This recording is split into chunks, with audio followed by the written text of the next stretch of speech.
कैसा ये इश्क है।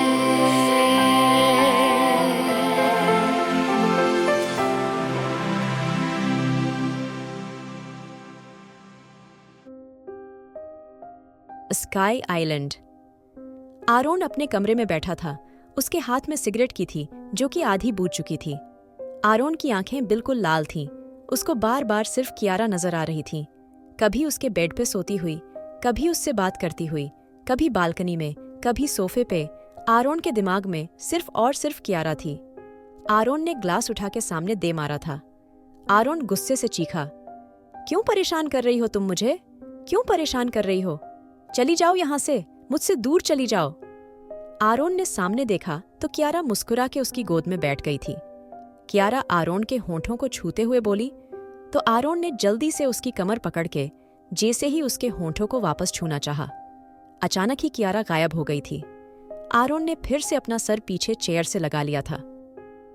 कियारा के बिना वो कैसे रहेगा? अभी तो उसको गए हुए कुछ देर भी नहीं हुई, और अभी से कियारा के बगैर रहना उसके लिए मुश्किल हो रहा था। ऐसा आज तक नहीं हुआ था। आरोन किसी के बगैर नहीं रह पाया हो, लेकिन आज कियारा के बगैर रहना उसके लिए मुश्किल नहीं, नामुमकिन हो रहा था। उसको अपने कमरे में हर जगह कियारा नजर आ रही थी। आरोन ने गहरी सांस ली और कमरे से बाहर निकल गया। शिप। उमा लगातार कियारा के सर पे हाथ फेर रही थी। अनाया कियारा के हाथ को पकड़ के उसको चूमते हुए बोली, मेरी बहन। मासी, आपको पता है, जब से मुझे पता चला था मेरी एक प्यारी सी बहन है जो कि मेरे मामा की बेटी है, तब से मेरे दिल में उसको देखने के लिए अलग सी एक्साइटमेंट आ गई थी। लेकिन फिर मुझे नानी ने बताया मामा की बेटी भी उनके साथ एक्सीडेंट में मारी गई, लेकिन फिर अब पता चला उनकी बेटी जिंदा है, जिसको उस रीमा राठौड़ ने कैद किया है। और तब से मेरे दिल में आ गई थी मैं अपनी बहन को कैसे भी लेके आऊंगी, और मैं आरोन वार्नर का शुक्रिया अदा करूं या क्या करूं। उसने कियारा का ध्यान रखा, वरना मेरी मासूम बहन पता नहीं किन के हाथों में जाती। उमा कियारा के चेहरे को देखते हुए बोली, तुम्हें पता है अनाया, जब मैंने कियारा को भेजा था तब कियारा ऐसी नहीं थी। तब मेरी कियारा को कुछ नहीं पता था, कुछ भी नहीं। बहुत मासूम, एकदम छोटी सी बच्ची। और इसका चेहरा आज जो इतना खिला हुआ है, तब इसका मासूम सा चेहरा बहुत कमजोर था।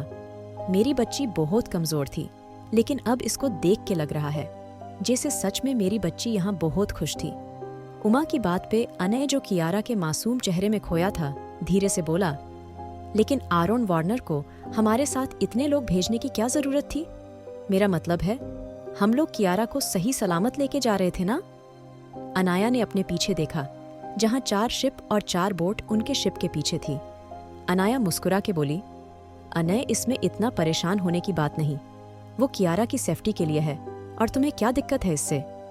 और वैसे भी हमें आरोन के लिए कुछ करना चाहिए, और वो जो अभी भी हमारे लिए कर रहा है, इतना स्पेशल ट्रीटमेंट, वो भी गौर लोगों को। वरना तुमने सुना है, अगर उसके आइलैंड में कोई जाए तो वो उसके टुकड़े करके भेजता है, और हम भी छुप के ही गुस्से थे उसके आइलैंड पे। लेकिन उसने हमारी बात सुनी, और सबसे बड़ी बात, कियारा को हमारे साथ भेजा है। अनाया की बात पे अनय चिढ़ते हुए बोला, यार अनाया प्लीज, देखो तुम उसको पसंद कर रही हो, इसलिए तुम्हें उसकी ज्यादातर बातें सही लग रही हैं, और हो सकता है ऐसा हो वो पहले से हमें जानता हो, पहले से कियारा को जानता हो, वरना जब वो किसी को भी नहीं छोड़ता तो हम कौन थे? अनय की बात पे अनाया गुस्से से बोली, बस करो अनय, वजह जो भी रही हो, लेकिन तुम जानते हो उसने हमारी काफी हेल्प की है, और मैं तो नानी से कहूंगी उसने हमारी क्वीन को इतने दिन सेफ रखा, उसके लिए कोई स्पेशल प्रेजेंट भेजें। अनाया इतना कह के कियारा को देखा। अनय ने भी एक नजर कियारा को देखा और बाहर आ गया। उसके दिल में अब आरोन के लिए अजीब सी जलन होने लगी थी। जैसी बातें आरोन ने कही थी, उसको कुछ ठीक नहीं लग रहा था, क्योंकि वो अच्छे से जानता था कोई भी लड़का किसी के बारे में ऐसी बातें बिना किसी रिश्ते के नहीं कह सकता। उसको डर था आरोन और कियारा का रिश्ता कुछ और ना हो। वहीं आरोन के शिप पे जो गार्ड थे, उनकी नजर सिर्फ अनय पे थी। अभी वो अनय को देख ही रहे थे जब उनका फोन फिर से बजा। एक गार्ड जल्दी से फोन उठाते हुए धीरे से बोला, यस प्रेसिडेंट। आरोन गहरी सांस लेकर बोला, होश आया उसको? आरोन की बात पे गार्ड जल्दी से बोला, नहीं प्रेसिडेंट, अभी तक नहीं, लेकिन आप टेंशन मत लीजिए, हमारी नजर बराबर उस पे बनी हुई है। अभी वो मेम के पास नहीं है, बाहर है, लेकिन अभी वो अंदर से आया है, गार्ड जल्दी से बोला। तो आरोन ने बस हाँ कह के फोन काट दिया था। Sky Iceland. आरोन ने अब तक ना जाने कितनी बार गार्ड को कॉल कर लिया था। आर्यन, जो कि उसके बराबर में ही बैठा था, आरोन को देखते हुए धीरे से बोला, आरोन, जब तू उसके बिना नहीं रह पाएगा, क्यों उसको खुद से दूर करा है तूने? और वो गार्ड सिर्फ तब तक उसके साथ हैं जब तक वो लंदन नहीं पहुंच जाती, लेकिन उसके बाद किससे पूछेगा तू? वो लड़की तुझे दिलो जान से प्यार करने लगी थी। आरोन, सच्चा प्यार उसके प्यार में उसके जैसी मासूमियत थी। उसको ये मतलब नहीं था आरोन वार्नर कौन है, उसको ये मतलब नहीं दिया था आरोन वार्नर के पास कितना पैसा है। उसको ये मतलब नहीं था आरोन वार्नर से ये दुनिया डरती है। उसको मतलब था तो आरोन से, जो उसकी केयर करता था, जो उसको अच्छा बुरा बताता था। लेकिन तूने उस लड़की को खुद से दूर कर दिया। तू उसके बिना नहीं रह पाएगा। आरोन, मेरी मान और उसको वापस बुला लो। अपने लिए ना सही, उसके लिए उसने सिर्फ तुझे अपना माना है। वो लड़की खुश रहना सीख गई थी। उसकी खुशी मत छीन आरोन, प्लीज। आर्यन की बात पे आरोन उठते हुए धीरे से बोला, आरोन वार्नर अपने फैसले कभी नहीं बदल सकता और ना कभी बदलेगा। बेहतर होगा इस बारे में अब यहाँ कोई बात नहीं हो, और वो लड़की अभी भी मेरी जिम्मेदारी है। जब वो मेरे आइलैंड से दूर चली जाएगी तब मैं उससे कोई मतलब नहीं रखूंगा। इतना कह के आरोन चला गया था, लेकिन आर्यन उसको ही देख रहा था, क्योंकि वो अच्छे से जानता था आरोन कुछ कहे, लेकिन वो कियारा के बिना नहीं रह पाएगा। वहीं राघव कियारा और अपने फोटो देख रहा था। कितनी खूबसूरत यादें छोड़ गई थी वो, और अपनी मासूमियत से सबका दिल जीत के चली गई थी। राघव कियारा की फोटो ही देख रहा था जब जेनी उसके पास बैठते हुए धीरे से बोली, इतना प्यार तो कभी मुझसे भी नहीं जताया तुमने। आई मीन, मैं तुम्हारी बचपन की दोस्त हूँ, बेस्ट फ्रेंड हूँ, लेकिन मुझे लगता है ये लड़की तुम सब पे गहरा असर डाल के गई है। जिसको देखो उसके ख्यालों में खोया रहता है। अब वो जा चुकी है, भूल जाओ। और यार सीरियसली, वो लड़की थोड़ी थी, वो तो एक बच्ची थी। उसको किसी बात की सेंस नहीं थी। तुमने देखा वो कैसे आरोन का नाम लेती थी, और आरोन से कितना चिपकती थी वो, जबकि आरोन ने उसको ये भी कहा था वो उससे बिल्कुल प्यार नहीं करता। वैसे ऐसी लड़कियां होती ही चीप हैं। जेनी अभी बोल ही रही थी। राघव गुस्से से उसको धक्का देते हुए बोला, वो जो थी वहां तक तुम कभी नहीं पहुंच सकती। And one more thing miss jenny, Kiara हम सब की जान थी और रहेगी। अगर तुमने आगे से उसके बारे में कुछ भी गलत बोला तो आरोन तो बाद में तुम्हारी लाश को समंदर में बहाएगा। उससे पहले मैं तुम्हारे टुकड़े कर दूंगा, समझी तुम? और अब तुम्हारा काम हो गया ना? चली गई कियारा। आरोन ने कुछ वक्त के ड्रामे के लिए तुम्हें बुलाया था, हो गया ना अब वो काम? काफी अच्छी एक्टिंग करी है तुमने, उसके लिए तुम्हें अवार्ड मिल जाएगा। लेकिन फिलहाल के लिए अपनी घटिया शक्ल लेके दफा हो जाओ। जिसके बारे में बोलने की तुम्हारी औकात नहीं, उसका नाम लेने का हक तुम्हें किसने दिया? राघव की बात पे जेनी का चेहरा गुस्से से जल गया था, लेकिन वो अच्छे से जानती थी उसकी हिम्मत नहीं थी वो राघव को जवाब दे सके, इसलिए वो चुपचाप चली गई थी। लेकिन अब उसके दिल में कियारा के लिए और नफरत बैठ गई थी। वो अब यहां से बिल्कुल नहीं जाने वाली थी, क्योंकि उसको पता था आरोन उसके झांसे में जरूर आएगा और वो आरोन को पा लेगी। अब उसको आरोन के दिमाग से नहीं, सबके दिमाग से कियारा को निकालना था। अब कियारा की जगह उसको अपने नाम करने थी। जेनी समझ गई थी फिलहाल आरोन कियारा की याद में है और वो उसको सहारा देके उसके दिल पे कब्जा करेगी। आर्यन का कमरा। आर्या बालकनी में बैठी थी। जब से कियारा गई थी तब से आर्या कमरे से बाहर नहीं निकली थी। आर्यन खाने की प्लेट आर्या के आगे करते हुए बोला, ये लो लंच कर लो।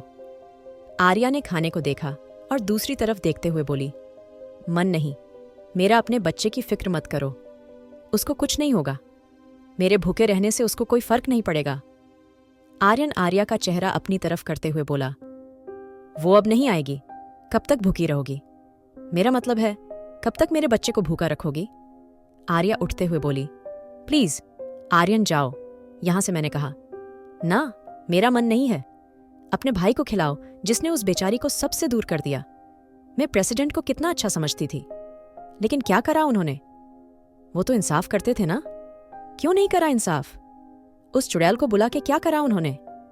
आर्यन आर्या को बैठाते हुए धीरे से बोला, जहां हम रहते हैं, जहां हम जीते हैं, वो जगह हमेशा खतरे से भरी है। आरोन ने आज जो फैसला लिया है वो सिर्फ कियारा के लिए लिया है, क्योंकि उसकी सेफ्टी आरोन के लिए सबसे ज़रूरी है। और आरोन के फैसले से मुझे भी कोई परेशानी नहीं, क्योंकि मैंने उसको अपनी बहन माना है और बहन की ज़िंदगी मेरे लिए सबसे पहले है। इसलिए तुम टेंशन मत लो, कियारा के लिए अच्छा फैसला लिया है हमने। और तुम अपने लिए ना सही, अपने बच्चे के लिए ना सही, कियारा के लिए थोड़ा सा खा लो, क्योंकि हमारे बच्चे की सबसे ज्यादा खुशी सिर्फ उसको थी। आर्यन की बात पे आर्या ने सर उठा के उसको देखा, क्योंकि आज आर्यन ने उसका बच्चा नहीं, हमारा बच्चा कहा था। आर्या ने आर्यन से प्लेट लेके एक तरफ रख दी थी। आर्यन आर्या को देखते हुए बोला, मैंने तुम्हें प्लेट रखने के लिए नहीं बोला, खाने के लिए बोला है, इसलिए चुपचाप लंच करो। आर्यन की बात पे आर्या ने प्लेट उठा के धीरे धीरे खाना शुरू कर दिया था। आर्यन ने एक नजर आर्या को देखा और उठ के चला गया। वहीं आर्या कियारा के बारे में सोच रही थी। कियारा और वो दोनों साथ में कितने खुश थे, उसके बच्चे के लिए कियारा कितनी खुश थी। लेकिन अब कियारा उससे दूर चली गई थी। आर्या अभी अपना लंच कर है रही थी जब उसके कानों में जेनी की आवाज पड़ी। आर्या के एक्सप्रेशन अचानक बदल गए थे। क्या हो गए आरोन और कियारा दूर? क्या चल रहा है अनय के दिमाग में? जेनी की आवाज पे जैसे ही आर्या ने पीछे देखा तो जेनी उसके पास आके बैठ गई थी। जेनी धीरे से बोली, आई नो, हम एक दूसरे को नहीं जानते, लेकिन मुझे बुरा लगा तुम्हारे बारे में सुन के। आर्यन ने तुम्हारे साथ बहुत गलत किया। तुम तो प्रेग्नेंट थी ना? मेरा मतलब है, हो भी तो तुम्हें आरोन से शिकायत करनी चाहिए थी। वैसे क्या ही शिकायत करती तुम आरोन से, उसको तो उस लड़की के अलावा किसी के बारे में सोचने का वक्त ही नहीं मिलता। लेकिन ट्रस्ट मी, अब मैं यहां हूं ना, मैं करूंगी सब, तुम्हें और तुम्हारे बच्चे को कोई तकलीफ नहीं होगी। जेनी की बात पे आर्या मुस्कुरा के बोली, वैसे तुमने एक कहावत सुनी है, गलतफहमी बिल्कुल नहीं पालनी चाहिए, जो कि तुम पाल रही हो, क्योंकि कियारा यहाँ से कुछ टाइम के लिए गई है, हमेशा के लिए नहीं, और तुम यहाँ कुछ वक्त के लिए आई थी। अब तुम्हारा काम पूरा हो गया ना, तुम गई नहीं। और रही बात प्रेसिडेंट की, तो प्रेसिडेंट मेरे बारे में सोचने के लिए और मेरे बच्चे के बारे में सोचने के लिए काफी हैं। उसके लिए मुझे किसी बाहर के आए एक्टर की जरूरत नहीं। आर्या की बात पे जेनी उठते हुए बोली, क्या कहा तुमने? तुमने मुझे अभी एक्टर कहा? तुम्हारी औकात मेरे सामने खड़े होने की भी नहीं है। मैं जिस कंपनी की सीईओ हूं, वहां तुम्हारे जैसे नौकर भी काम नहीं करते। अगर मैं तुम्हें थोड़ी सी सिंपैथी देने आ गई तो तुम्हारे भाव ही बढ़ गए। वैसे सही कहते हैं लोग, तुम जैसे लोगों से जितनी प्यार से बात करो वो उतना सर पे नाचते हैं। जेनी की बात पे आर्यन बाहर से आए हुए गुस्से से बोला, और तुम जैसे लोग दूसरे के घर में आग लगाना अच्छे से जानते हैं। और रही बात आर्या की, तो शी इज राइट, तुम्हें एक्टिंग के लिए बुलाया गया था, जो कि तुमने करके दिखा दी। अब तुम्हें यहाँ से चले जाना चाहिए था, लेकिन तुमने सबकी नजरों में यहाँ कियारा के लिए प्यार देखा, तो अब अपनी जलन में तुम हर जगह जाके सर मार रही हो। लेकिन एक बात अच्छे से समझ लो, जेनी कियारा हमारी जान है, उसकी जगह कभी कोई नहीं ले सकता। इसलिए अपने दिल को कहीं और जाके शांत करो, क्योंकि यहाँ तुम्हें उल्टा बेइज्जती मिलेगी। जितना तुम कियारा के बारे में बोलोगी उतनी ही बेइज्जती तुम्हारी होगी। अब प्लीज जाओ यहाँ से। आर्यन की बात पे जेनी गुस्से से बोली, मैं आरोन से जाके बात करती हूँ। कैसे लोग हैं सब? Garden area. आरोन बाहर गार्डन में बैठा था। उसके दिमाग में कियारा चल रही थी। कियारा को गए हुए सुबह से शाम हो गई थी, लेकिन अभी तक आरोन के दिमाग से कियारा नहीं उतरी थी और शायद उतरने भी नहीं वाली थी। आरोन सामने समंदर की लहरों को देख रहा था। जब उसको अपने बराबर में किसी की आहट महसूस हुई, आरोन ने सामने देखा तो जेनी अपने हाथ में कॉफी का मग लिए खड़ी थी। आरोन ने जेनी को देखा और धीरे से बोली, व्याट? आरोन की बात पे जेनी धीरे से बोली, आरोन, कब से देख रही हूं, कभी अपने रूम में, कभी मेन हॉल में और कभी गार्डन में बैठे हो। अगर कोई प्रॉब्लम है बता सकते हो, तुम्हारी दोस्त हूं। ठीक है, मैंने जो भी करा, लेकिन मैं पहले तुम्हारी दोस्त हूं और दोस्तों से कुछ नहीं छिपाते। प्लीज बताओ, मुझे क्यों परेशान हो? जेनी की बात पे आरोन उसको घूरते हुए बोला, शायद तुम भूल चुकी हो, तुम कहाँ खड़ी हो? ये मेरा घर है, मैं जहां चाहे बैठूं, जो करूं। तुम होती कौन हो मुझे बताने वाली? और मैंने तुमसे कितनी बार कहा है तुम्हें मुझे डिस्टर्ब मत करो, और तुमसे पहले मेरे भाई जैसे दोस्त है। अगर कुछ होगा भी तो मैं उनसे डिस्कस करूंगा, ना कि तुमसे। समझ आया? Now get lost. आरोन चीखा तो जेनी जल्दी से बोली, आरोन क्या हो गया है तुम्हें? तुम तो अपने फैसले लेके कभी भी नहीं सोचते। आज उस लड़की को भेज के तुम्हारा क्या हाल हो गया? ऐसा क्या था उस लड़की में? बताओ मुझे, जो तुम्हें अपने आसपास की लड़कियां नजर नहीं आती। और तुम्हारे दोस्त वो लड़की आर्या में तो वहां उसके बच्चे के बारे में पूछने गई थी, लेकिन उसने मेरी इतनी बेइज्जती की आरोन। इतनी बेइज्जती अगर कोई और होता कब का चला जाता। लेकिन मैं सिर्फ तुम्हारी वजह से यहाँ हूँ, क्योंकि तुम्हें मेरी जरूरत है। पर आरोन, अगर वो कियारा से प्यार करते हैं तो इसका मतलब ये नहीं ना वो मेरी इंसल्ट करेंगे। मैं भी कियारा की फिक्र करती हूँ और तुम्हारी भी फिक्र है। सोचो, अगर मुझे तुम्हारी फिक्र ना होती मैं आती क्यों? आरोन, मुझे आज बहुत हर्ट हुआ। सबकी केयर, सबको प्यार एक तरफ, लेकिन इसका मतलब ये नहीं वो मेरी इंसल्ट करें।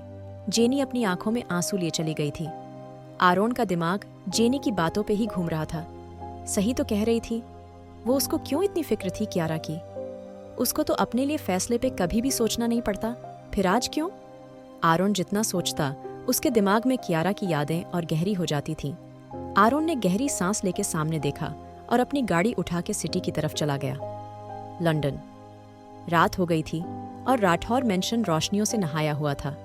आसपास की स्ट्रीट भी फूलों और रोशनियों से सजी हुई थी। रचना, मीरा और रंजना जी तीनों काफी महंगी रॉयल साड़ियां पहन के अपने हाथों में फूल लिए खड़ी थी। उन्हें बस जल्दी से अपनी क्वीन को देखना था, जो आज 21 साल बाद उनके पास आ रही थी। रचना जल्दी से मीरा को देखते हुए बोली, और कितनी देर इंतजार करना पड़ेगा मीरा? मुझसे तो सब्र नहीं हो रहा। तुम्हारी बेटी वापस आ रही है, और मेरी बहू, बताओ किस्मत कहाँ से कहाँ मिलाती है। कहाँ मेरा अनय अनाया की जबरदस्ती पे उसके साथ गया था, और कहाँ दोनों को वहां राठौर परिवार की बेटी और मेरी बहू मिल गई। रचना की बात पे रंजना जी धीरे से बोली, रचना तुम सही कह रही हो, लेकिन एक बात और है। अभी कियारा के सामने शादी और राठौर पैलेस की कोई भी बात नहीं करेगा, क्योंकि अनाया बता रही थी जिन लोगों के साथ कियारा रह रही थी वो कोई आम लोग नहीं थे। आरोन वार्नर को तो हम सभी जानते हैं, लेकिन कभी उनसे मिलने का सौभाग्य प्राप्त नहीं हुआ, और हमारी बेटी को उन्होंने ही अपने पास रखा, हर बुरी चीज से बचा के। और वो उन सबको भूल नहीं रही है। वो वहां से आना नहीं चाहती थी, इसलिए हमारी बच्ची थोड़ी डिस्टर्ब है। बेहतर होगा हम उससे अच्छी बातें करें। समझ गई आप दोनों? रंजना जी की बात पर दोनों ने सर हिलाया और फिर सामने देखने लगी। एयरपोर्ट पे रॉयल कार गई हुई थी, जिसमें कियारा आने वाली थी, और पूरी गली में दूर से दूर तक फूल नजर आ रहे थे। थोड़ी देर बाद सब चिल्लाने लगे थे। रंजना जी जल्दी से बोली, आ गई हमारी बच्ची। रंजना जी की बात पे सबने सामने देखा, जहां उनके सर्वेंट्स कियारा के नाम के नारे लगा रहे थे, और सामने से रॉयल कार राठौर मेंशन के गेट में घुसी थी। रंजना जी भाग के दरवाजा पे खड़ी हो गई थी। सबकी नजरें उस गाड़ी पे बनी हुई थी। सब लोग आज राठौर मेंशन में आए हुए थे, क्योंकि सबको राठौर परिवार की प्रिंसेस से मिलना था। सबकी नजर सिर्फ उस रॉयल कार पे थी। तभी अचानक उस कार का दरवाजा धीरे से खुला और उसमें से एक खूबसूरत पैर बाहर निकला। सबने सामने देखा तो कार के अंदर से एक बेहद ही खूबसूरत लड़की बाहर निकली थी, जिसने लाइट पिंक कलर की बेहद खूबसूरत साड़ी पहनी हुई थी। उसके लंबे बाल उसकी कमर पे पड़े थे। लड़की इतनी खूबसूरत थी, सबकी आंखें सिर्फ उस पे ही टिकी हुई थी। रचना खोए खोए से अंदाज में बोली, कियारा राठौर। इस वक्त कियारा सच में कोई परी लग रही थी। कियारा के उतरते ही एक गार्ड जल्दी से उसके सर पे छाता करके खड़ा हो गया था, और चारों तरफ से फूलों की बरसात होने लगी थी।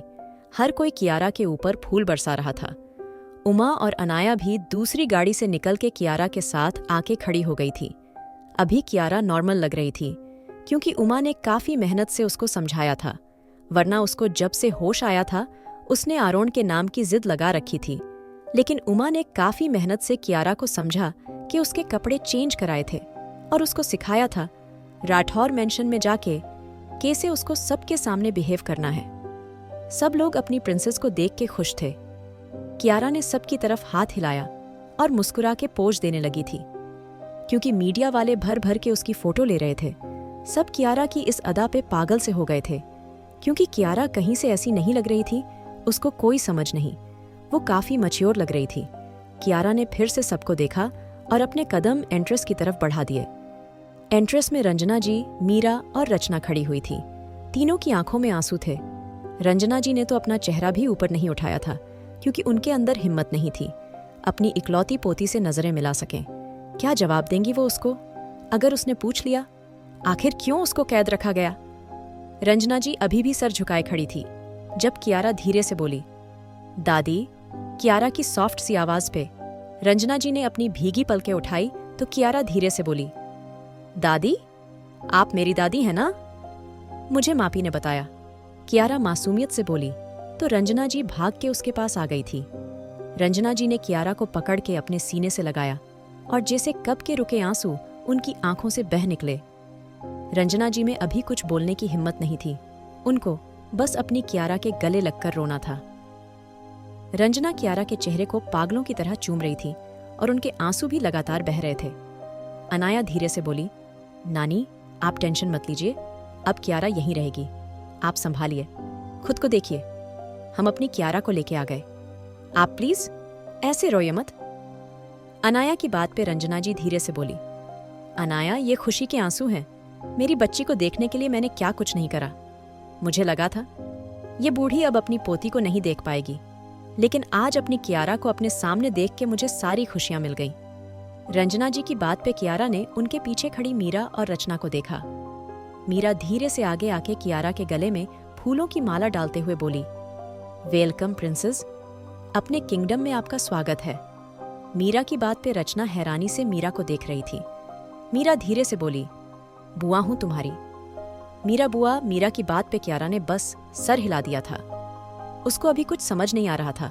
उसको पता था तो सिर्फ इतना उसकी मापी ने कहा था, अगर वो सबके साथ अच्छे से बिहेव करेगी तो आरोन उसको लेने आएगा। इसलिए कियारा सबके साथ खुश रहने की कोशिश कर रही थी।